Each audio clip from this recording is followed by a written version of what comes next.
So we're starting off on our journey here to go pick up this 1975 Bluebird Loadstar from Louisiana. First thing I did was we had the pickup truck, we had to go get the trailer. I was empty and I wanted to get a weight on the pickup truck, so I just swung through the scale here in Indiana, and you can see what truck weighs just under 9,000 pounds, 5,000 on the front, almost 4,000 on the rear. Of course, we're driving by. I got to take some pictures of some buses that we drive by, and I thought this was pretty cool seeing this monster bus. At this point, we have the trailer. We are hooked up. We are empty. We are in Illinois. We are southbound. Now you can see it in the mirror here, the trailer behind us. We had rain when we first started out, but it cleared up. I thought this was funny. Tawanda, if you've ever seen fried green tomatoes. First stop was for fuel that we got at this Love's truck stop here.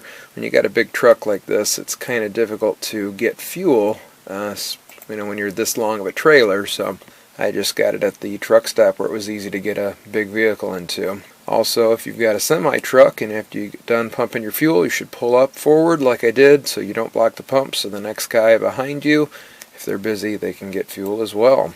I thought this is kind of funny. Fleetwood Mac, Don't Stop, coming on the radio. I'm like, that's like our theme song or cheer song to keep going through, and don't stop. As you can see here, we've got the arch. We are coming through St. Louis, coming into Missouri here, going across the bridge. These bridges are pretty cool because they went up pretty high. This is our first stop that we made, and this was in North Little Rock for the night, and parking was pretty easy. Place was kind of, it wasn't bad. So the next morning here, we're on the road. We've put some miles behind us, and you can see we're crossing into Louisiana here. We've got the truck here. We backed up. When we first got there, Wayne comes out. He's the storage lot owner, and he says, before you back up, stop. I got to walk you through the property because there's some wet spots, and there were some standing water. So in this picture, it's not a whole lot of standing water, but it was kind of off to the left behind us. If I would have backed through that, we probably would have been stuck. Now we do have a four-wheel drive truck, but didn't need it. So then here I'm getting some tires aired up because they were kind of low. I had one in the back that I couldn't air up in the back.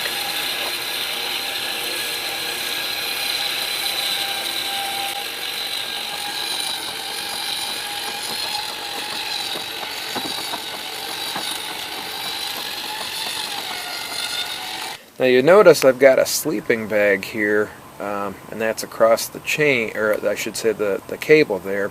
When you're doing anything like this, now I'm repositioning it because I've got the snatch block on there, so I got to keep it right in the middle so the snatch block doesn't suck up my sleeping bag or the winch either, so I had to move it several times. But anyway, that sleeping bag, if that cable happens to snap, it's going to act like a brake or a parachute to keep keep that cable from hopefully maiming me.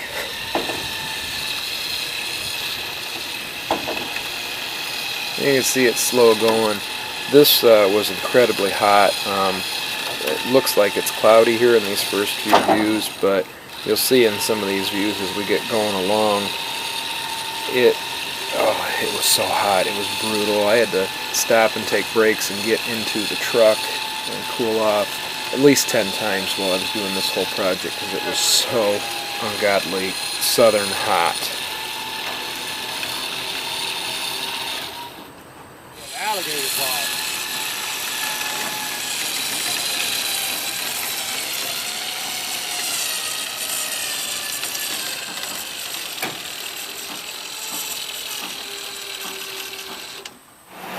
So here's our setup here. We got the truck with some cold air conditioning going.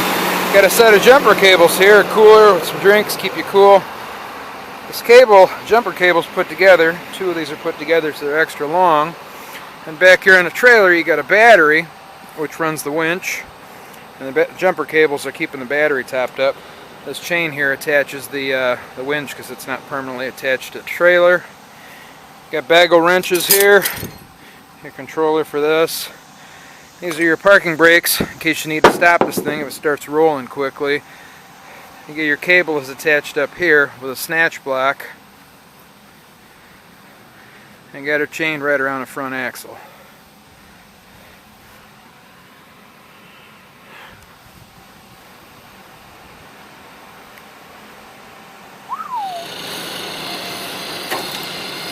Now you can see here, I've actually got, I've moved the chain up on the front of the trailer so I can move it further, pull the bus up further.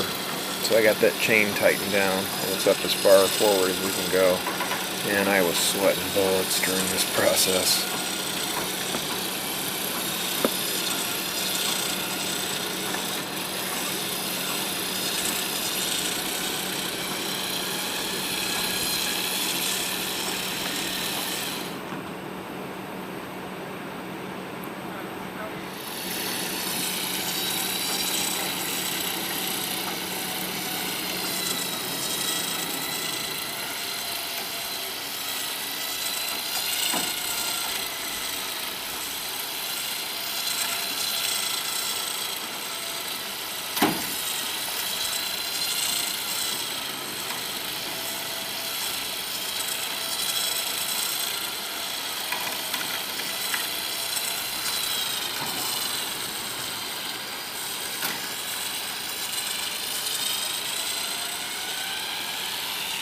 So now we got her up here on the trailer. You can see how bright and sunny it was and hot. I'm working on getting her chained down. I pulled it up here so I could cool off in the shade. Actually right here it was kind of off again back to the left there. There were some wet spots, but up next here to the building the ground was higher and real solid, so we're pretty good there. I didn't take these pictures, so these must have came from Wayne, because obviously I'm driving the truck pulling the bus out of there. I kind of had a hard time finding fuel, but this place happened to be open and we were able to get some fuel.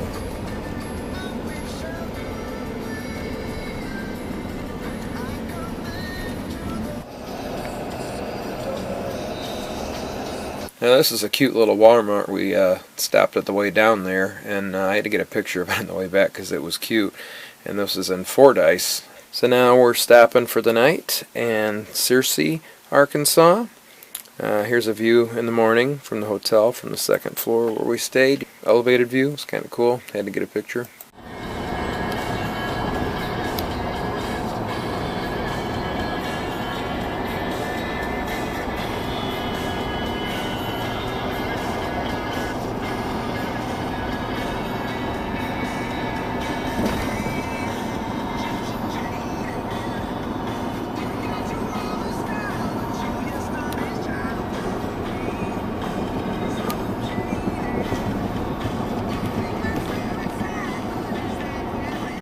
Again, I had to get a picture here of some more buses we're driving by. This is like a pre-96 TC2000 or pre-98 because it's got the black around the headlights.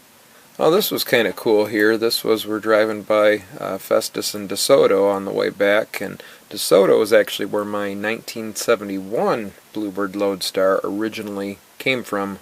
Was ran as a school there. There's another C2 on the way back, and I had to take pictures because look at all these AC units on the top. I'm like, that thing probably keep you cool. It's probably an RV setup going on there. So this was cool. I kind of wanted to go around the scales and make sure we didn't have any issues coming back. So we ended up on part of the old Route 66 through Illinois, and I decided to get a picture. Well, I ran out of space and we had to turn and go back towards the big highway. So I actually had to flip this thing around, and that's why it says South Route 66, but I still wanted to get a picture that said Route 66. One final rest stop before we were almost back. I think we had about an hour or two left to go here. We were actually greeted when we got back that night. We had a little greeting party, and we were like kids in a candy store going through this thing and investigating it, because I really hadn't gone through it very much because I was more in mission mode of let's get her loaded up, let's go, let's get it back. So this is the next morning now, and you can see the truck and trailer. We're at the Midwest Bus Museum grounds, and I am glad to have a little bit of time to get to work on this thing, see if I can't get it turned over.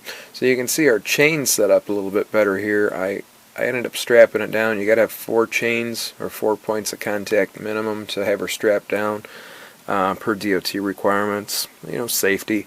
I actually did 6. That's why there's cables or chains forward on the going forward in the front axle and the rear, and then there's just 2 on the rear axle.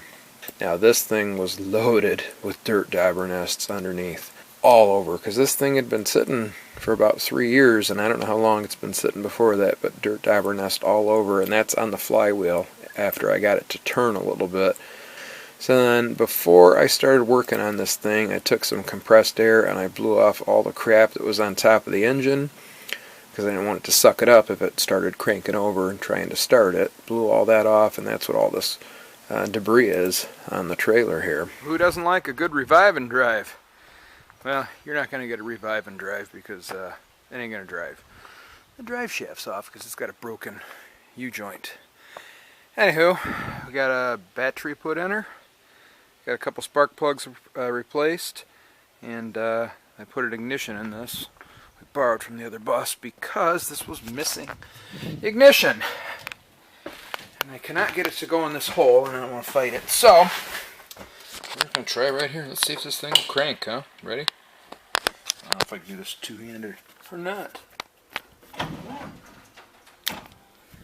Well, I don't know if that's a good sign or not. I think that was the dirt dauber nest there on the flywheel. But it moved a little. So let's see where we can go from here. A little prime for a good time. We got old spark plugs out. We got some new Delco spark plugs put in. 7 of them, but that's another story why it's not all 8. A little bit of prime for a good time. Throw that in there. That's good. Alright, watch this.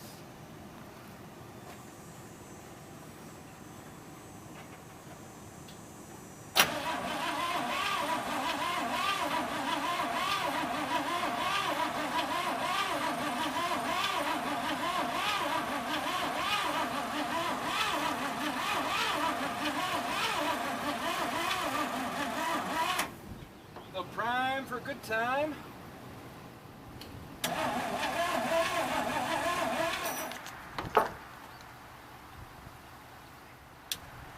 Put her on jump.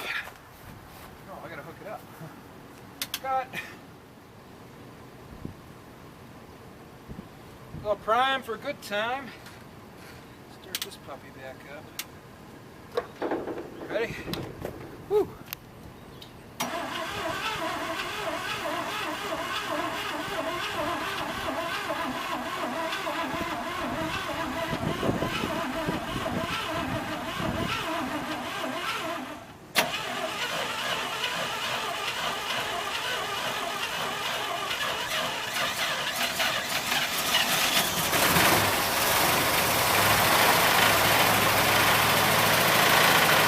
And the bus is running.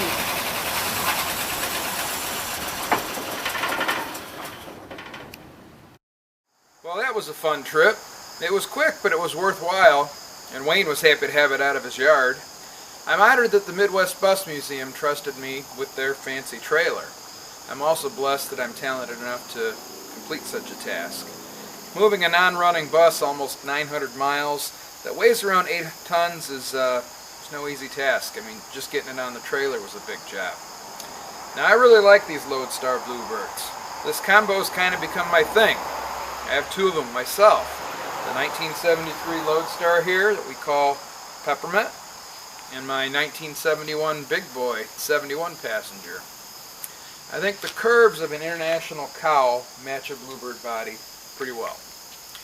And I'm no stranger to bus rescues. This shorty came home on a trailer too.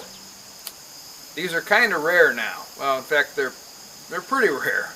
And even back in the 70s, it wasn't the most common combo either. I really should do more with the Midwest Bus Museum, and there's lots to do. They can always use donations, and if you don't want to donate money, you can always reach out, because buses always need cleaning and maintenance. It takes a lot of energy to maintain these puppies. If you're interested in helping out, you can find more information at midwestbusmuseum.org, or you can reach out to midwestbusmuseum@gmail.com.